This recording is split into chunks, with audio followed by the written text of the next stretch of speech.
Matric marks are out, so what's next? If this is you and you are asking yourself what's next, then this is the right video for you. Whether you'll be studying further, upgrading your marks, or even exploring other paths after your grade 12, then this video is for you. Hello everyone and welcome to I Know You Know, your one-stop knowledge sharing platform for all things careers, life after high school, as well as opportunities that are available to you. Thanks so much for tuning in. If you haven't already, please do subscribe and click on the notification bell so that you can see every time we upload a video. Now you're probably wondering, now that your marks are out, what is next? Without any further ado, let's get into the video. All right, first and foremost is you need to calculate your APS or WPS that you've gotten based on your marks. Now, we have filmed a video where we've explained the APS as well as another video where we explained WPS, right? Which is the weighted point score. So go and watch those videos if you want to learn how to calculate your score. But essentially, this is where you actually calculate, based on the marks that you got, your total score that you have gotten and what programs you'll be eligible for. So you might know that you might have gotten provisionally accepted because your grade 11 marks got you a certain score that was eligible for the program you want. But for it to be a final acceptance, you do need to get the required score for the program that you wanted in order to get a firm acceptance offer letter. And so you might be wondering whether or not you're going to get the acceptance letter and so forth. And so what you can do is to calculate your APS or WPS depending on what the institution you intend to go to uses. As mentioned, we do have videos on both those score calculations. They will be tagged in the description box. Number 2 is to confirm your acceptance.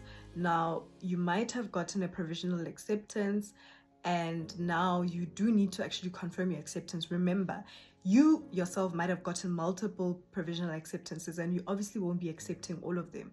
And so it is important to indicate to the university which program you want to go into by confirming your acceptance. Usually there will be steps on how you should confirm, and it differs from faculty to faculty and institution to institution.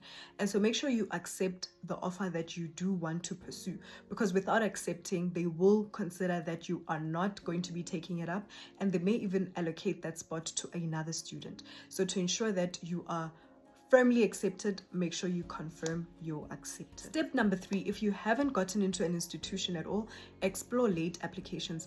There are institutions that will be opening for late applications, and this is following the availability of some slots that they had offered to other students that did not take them up. And so some institutions do their own late acceptance or process their own late acceptance applications by opening the window for applications. So stick around on our pages as we will be posting when different institutions open for late applications.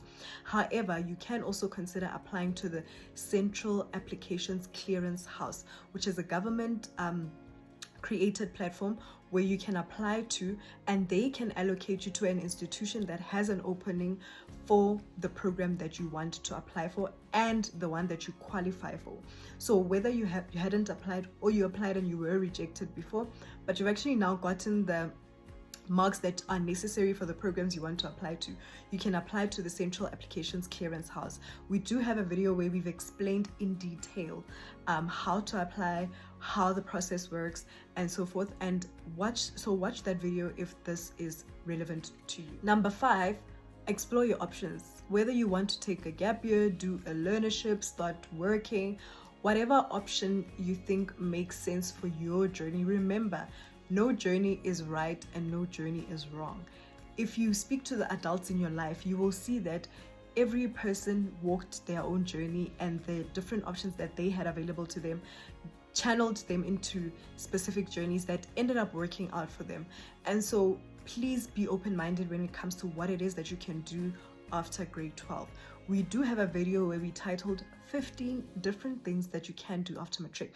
I bet you only know of like 1 or 2, because I think everyone thinks after matric you must go to university or you must work, but there are so many other options that you can consider that we've covered in detail on that video. So watch that video if you're still wondering what are your options for post-matric life. Number 6, navigating life after matric.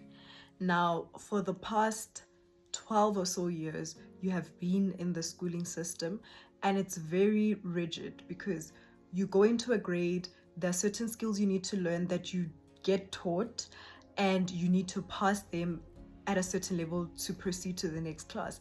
Now, it's a very fixed way or a very fixed system where you don't need to do much thinking, much planning by yourself, as the program is already set for you, the structure is already set for you. However, you will notice that life after matric is very different. First of all, there's not one path that you can go, which means you need to choose your path. You need to choose what you want to do, and a lot of people might find this overwhelming already, and that's just the first thing. Secondly, regardless of whatever option you choose, you need to plan. This means you need to set goals for yourself, like what do you want to achieve this year, and what does success look like for you this year. Remember, it's no longer a mark that you need to get or a grade that you need to pass. It's something different. For some people, it could be you start working and you now need to, your goal is to earn a certain amount, or you start working and you now need to learn a certain skill. So you need to set the goals that are relevant to the journey that you are about to take for yourself. Also, you need to budget. Whether you're going to study further, or you're going to work, or you're still living with your parents, whatever journey you embark on, you do need to budget and see how much this journey is going to be. When you're going to study, you need to figure out how much your fees are going to be and where are you going to get them. Are you going to apply for bursaries or other funding platforms? You need to budget in that sense. If you're going to work, you need to think around, am I still staying at home, or am I going to rent a place by myself? How much is it going to cost to rent? No matter what your journey looks like, you need to plan for it. And that is the last and final step of this particular video of what are the different things you can do now that the marks are out. Now, if you enjoyed this video, please do give it a thumbs up. As you've seen, life after matric looks very different for different people. So be confident in whatever decisions you are going to make for your life. Remember, your future is in your hands. Don't be scared to ask for help, as many have walked the journey you are about to walk. And as you can hear, getting your matric results is just the beginning of your long journey.